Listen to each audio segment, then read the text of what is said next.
And we're here now with Bailey and Brandon Hall, the whole twins, and now we're going to go into NFL action. We're going to bring you 5 important matchups to look forward to tomorrow or today, depending on when you're watching it. And then we're going to end it with a little bit of the playoff standings for the AFC and NFC. So Bailey's to my right, and Brandon's to my left. I should say really quickly because it may get a little confusing on which one's which. So Bailey, go over the 5 key matchups with us. Well, this week we've got a big matchup between Chicago and Detroit, and as Max mentioned to me earlier, I think it's a battle of the divisions right here, fighting for first place. Is that right? Them and the Packers all stand at 5-3 right now in first place. It's getting real interesting with these quarterback injuries. Actually, we've got Aaron Rodgers. Went out with a dislocated his non-throwing arm, I believe. Fun fact, left shoulder. Fun fact: they're talking to Matt Flynn to see if he'll come back and play with him. So that should be interesting. As you all know, Matt Flynn's that guy who threw like close to how many? He threw like 5 touchdowns in his one start for the Packers in the last season or the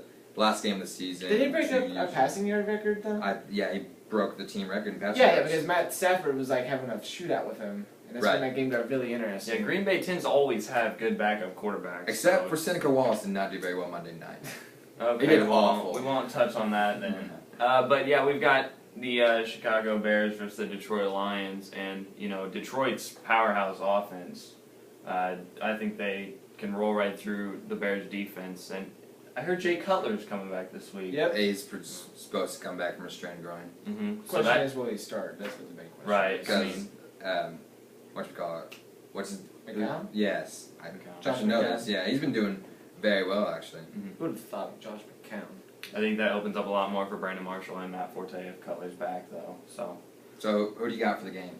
I'm going to have to go with the Detroit Lions. I think Calvin Johnson, Reggie Bush, and Matthew Stafford are too strong for the Bears defense, who were once the best. I'll agree with that because I believe that Matthew Stafford's having one of his best career games ever. With usually he has interception problems, but this year he seems to fix that. What was that little bet that Zach had with you? Oh, that's right. Oh, he had a friend of mine had a bet that Matthew Stafford would throw 8 interceptions within the first 3 games. How many interceptions did he throw? I believe he threw 2. There you go. He was off that by a lot. So he's been having a really great year with the added Reggie Bush and Calvin Johnson just I know you're being a strong his believer usual in self. Reggie Bush, yeah. So who do you have, Drew? I have Detroit winning from a standpoint that I have money that they'll win. But I do think they'll win. Not mainly because I don't know how Jay Cutler's going to play coming back. It's coming back from injury. You don't know how he's going to do. And the main question with Jay Cutler is, I believe it's his contract here, right? I think and so. a lot of people in Chicago want him out, and some people want him. And it's a weird situation to have him there. Maybe he's got to prove that he wants to be there, and that he is an elite quarterback. Because the question was if he could be one. Mm-hmm.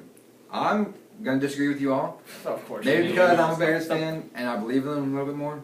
But I'm gonna go with the Bears. I believe Forte is having a career year this year, and Marshall's also having a career year, and Jeffrey. But it's going to be tough to stop him, especially if Cutler comes back. Yeah, you can make a good argument for both of those teams. Now we'll move into the New Orleans versus Dallas game. 2 very strong teams coming to play. What do you guys have to Sunday night football, it's going to be battle in Dallas. Great stadium. Biggest scoreboard there. The biggest scoreboard, as I like to say. It's going to be a battle between the Dallas Cowboys and the New Orleans Saints. Yeah, I think it'll be a great game. I can see the score going into the 40s. From both of these teams. It's two very good quarterbacks. You want to say that really about Romo, but he's shown that he can. He came back. He threw a timely interception, last week or the week before, and then he led a game-winning drive still. He's been having a great year, and I actually just watched a segment on SportsCenter. They were talking about how underappreciated he is, and he has one of the best QBRs in the league, and he's had that throughout his career, but nobody really pays attention to him because he's kind of in that lower segment of quarterbacks behind like the main guys of Peyton Manning, Aaron Rodgers, Drew Brees. No, people notice him. They just notice that he does terrible in December, and I think that's his issue. That is true, but it's not December yet. So. That and the fact he can't handle a field goal snap. Oh my god! Let's not go there. Let's not go there. And also, is Des Bryant gonna show his passion this Friday? How many outbursts on the sidelines do you think he'll have this week? Any bets? I think he's fixed. I think he's understood what he did. No, I don't think he's fixed. He's Not desperate. fixed. If But they're I think- losing, he will throw at least one tantrum. Attention. I think it's I productive. disagree. It gets the guys no, fired up. No. Well, listen. But listen, people have came and took his side, and that it's all like he's not. They arguing. said sometimes it's positive. Against the Lions when they had an incredible comeback, Matt Stafford. The very first time was positive. The second time he was getting in one of his teammates' faces, saying, "I need to be the star player. You need to give me the ball." That was definitely uncalled for. But I think that the outbreak that he received from that was too much, and I think he's going to calm himself Well, I think down. the issue was, he is their main target, and I think at that point he only had 2 targets to him thus far, and he only had 3 to that game because he had 2 of them were touchdowns. And I think that's why his main issue was that he wants the ball more because he wants to bring them back into the game, which in turns makes sense. Right. So, what are you guys' predictions for this game then? Let's wrap it up. We'll start with me. I'm going to go Saints. I'm going to go high-scoring game. Saints pull it out in the 4th. I know Jimmy Graham's your boy with Drew Brees, and I gotta agree with you. I don't think the Cowboys will be able to beat them, even if it's at home. I'm going to go with a close game, but I'm going to go with Saints on top.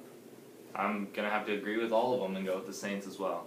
So, Alright. 4-0, we got Saints there. All right, let's move on. We'll go to the Cincinnati-Baltimore game. Big divisional matchup here. Definitely. How about those reigning Super Bowl champs not really showing up this year? I don't blame them. Their fault. They've lost a lot in their defense, in particular. Ed Reed. Ed Reed leaving. You have the leader of that team for the past decade is gone with Ray Lewis. Joe Flacco should not be the highest paid player in NFL history. I'll say that much. There's questions behind There's questions. He has a very good agent, and he must have done a lot of talking up because Right. he's good. I like Joe Flacco, but he is not that. He's good. not win a Super necessarily. Bowl. He's He not won a necessarily Super Bowl. elite level. Super though. Bowl Yeah. champion. Won a Super Bowl. No, he won playoff games by just throwing the ball up in the air and hopefully Torrey Jacoby Jones. Jacoby Jones bailed did- him out against the Broncos. Yeah. And then also Jacoby Jones did. If anyone, Jacoby Jones should be the highest paid player because he returned. He had 2 touchdowns in the Super Bowl, didn't he? He returned a return and then he did a rolling touchdown. Yeah. Yeah. He had a very good game. But let's go on and say the Cincinnati Bengals are actually having a very decent year. AJ Green's always doing well. That new receiver, what's his name? Marvin Jones. Marvin Jones. Yeah. Came out with a 3-touchdown performance. Amazing performance. Andy Dalton stepping up. Mhm. He had Yeah. 3 games in a row where he just went off. Not last week. Not last week. Last week was a little different. I think he Your threw fantasy for. team hit it. He had about 3 interceptions and a fumble. Yeah. So it was Yeah. luckily I But played. we'll ignore that game. Peyton Manning And, played one. All right, let's move on. So, what do you guys have? What do you Throw out some predictions. Bengals Ravens. I'm gonna say Ravens. At home, I'm gonna say Ravens. it's tough to go against Baltimore at home. Yeah, I think it may be close, but I'm gonna go Ravens. I'm gonna go against Baltimore at home. I'm gonna go with the Okay. Bengals. I believe that Giovanni Bernard is having a great year, He's just and a superstar. Dalton has those targets there. I'm gonna go with the Bengals from the standpoint that they've been to the playoffs the past 2 years, and I think this is the time they need to step up and show that they are one of the better teams and that they are the best team in that division. Because I believe as of right now, they are in first place. Steelers aren't doing much. Steelers aren't doing much. Neither is Buffalo. I don't think Baltimore has much of a shot. If they're gonna be the champs in that division, they've got to show it. I'm gonna agree with Max and Drew and say the Bengals. I agree with what Drew just said. All right then. I will You're the lone- stand you're the lone alone wolf there. with the Ravens. You're probably gonna be All right, why don't we wrap this up with the Rams versus Colts?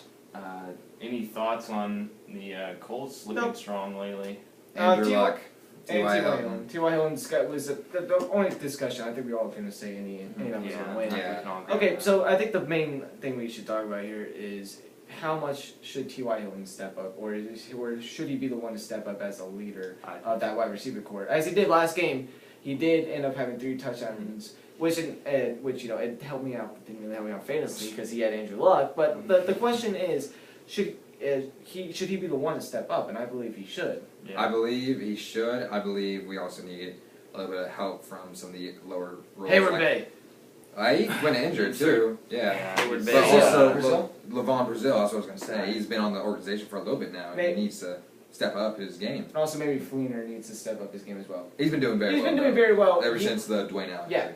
How about the rushing game with the Trent Richardson. Trent Richardson. He's Not not been doing very. Hasn't shown much. Hasn't really Traded a first round pick broken for out him. yet this year. Yeah. Last year he had Disappointed. such an amazing rookie season, and we were all very excited to see him come to Indianapolis. I guess he just needs some more time to get used to the offense. Yeah. And maybe with Reggie Wayne out now, maybe we're going to have to rely on the running game a little bit more now. That's kind of scary to think about.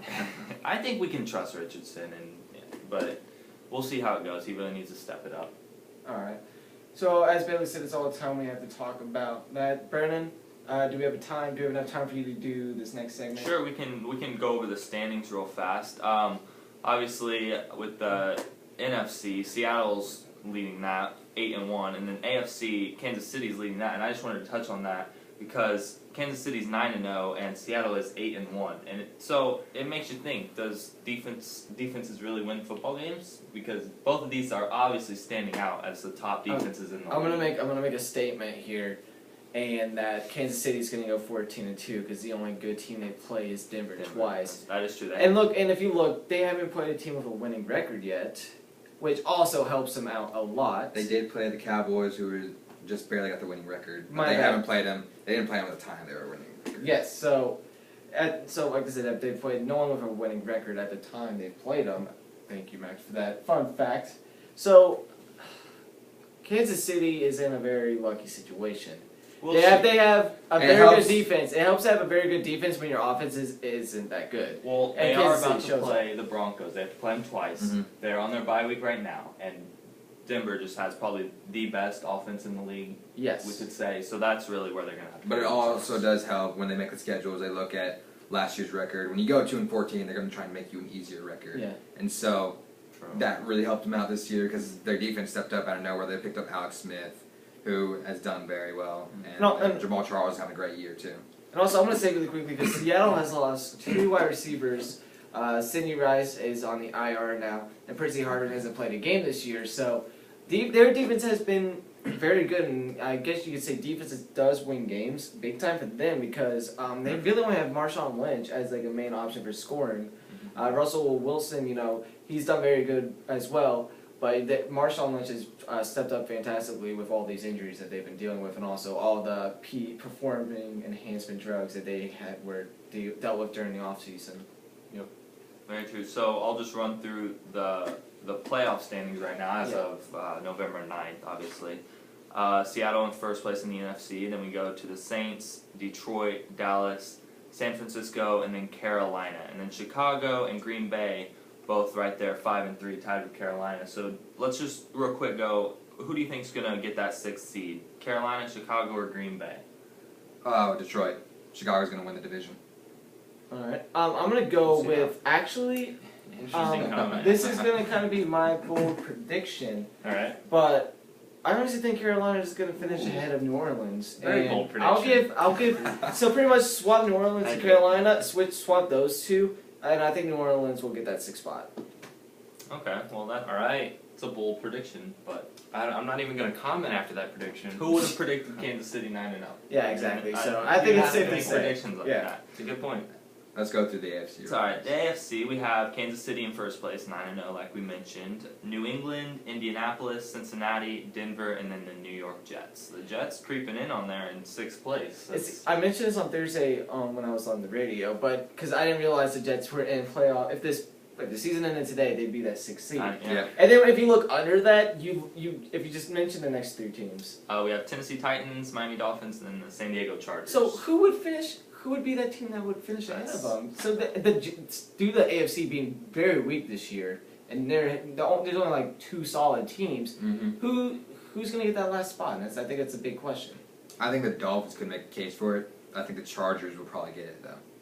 Oh, the Chargers. I really think they can Philip because Rivers is doing Philip Rivers is doing very well, Antonio Gates. Right. And surprisingly, Danny Woodhead has been getting about a touchdown a game. I see. That's How about- the line At about a there. flex spot there. I'm going to step in and make a bold prediction as Drew did earlier. Oh man. Oh I gosh. say Jets finish with it. Oh man. That's not too bold, but we'll take it. Not as bold as the Since they're Panthers already in it, you stepping know. in front of New Orleans. But I'm Also- going to say Also, I'm sorry about that, but I gotta say that Kansas City is gonna finish at the 5 seed. There's no way they're gonna beat the Broncos twice to take a 15-1 record or. I think 16. they'll I can lose agree. to the Broncos both times. I we think can go I think they're gonna against lose to the Broncos twice. I think they'll lose at least 1 or 2 more games too. We'll see how that goes. Obviously, they have a great start, 9-0, so they'll probably make the playoffs. We can already basically guarantee that. So they're in good standings right now. All right, so I believe that's all we have for today. Does anyone have anything else they want to mention really quickly? I don't believe so. And nope. Ready for Sunday? Go Colts, bleed blue, bleed black and orange, go Bears. All right. Okay, so anyways, that's all the time we have for the Max and Drew show, but I would like to give special credit to Bailey Hall, who just walked off. And I'm also give credit to Brandon Hall as Thanks for well. coming in, guys. Thanks for coming in, guys. So for Drew White, for Max Holtzclaw, for Bailey and Brandon Hall, this has been the Max and Drew. This has been the Max and Drew show. We're signing off. See you guys next time.